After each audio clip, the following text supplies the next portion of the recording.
यह एक और काल्पनिक प्रेम कथा है जो एक छोटे शहर में घटित होती है। शहर के बीचों बीच एक छोटा सा बुक शॉप था जिसे खामोशी के शब्द कहा जाता था।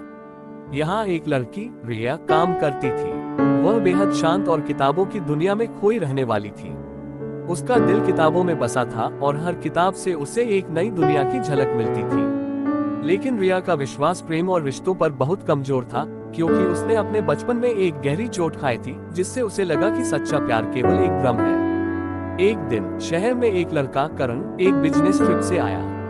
उसे किताबों का बहुत शौक था और वह अक्सर बुक शॉप में आता था।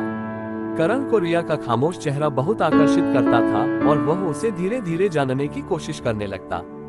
लेकिन रिया ने हमेशा खुद को दूर रखा। वह मानती थी कि वह किसी के प्यार के लायक नहीं है। एक दिन करण ने रिया से कहा, क्या तुम कभी किताबों में खोने के बजाय किसी इंसान को अपनी दुनिया में जगह दोगी?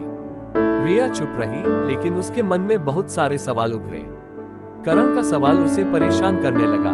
करण ने धीरे धीरे रिया को एहसास दिलाया कि सच्चा प्यार किताबों के शब्दों से कहीं ज्यादा होता है। यह उन छोटी छोटी बातों में छिपा होता है जो हम रोज करते हैं। धीरे धीरे रिया ने अपनी दीवारें कम की और करण के साथ बिताए पल उसे एहसास दिलाने लगे कि प्यार एक भावना है जो दिल से जुड़ी होती है, और यह केवल शब्दों से नहीं बल्कि छोटे छोटे इशारों से भी दिखता है। एक दिन रिया ने करण से कहा, मुझे अब विश्वास है कि प्यार होता है, लेकिन ये सच्चा और गहरा होता है।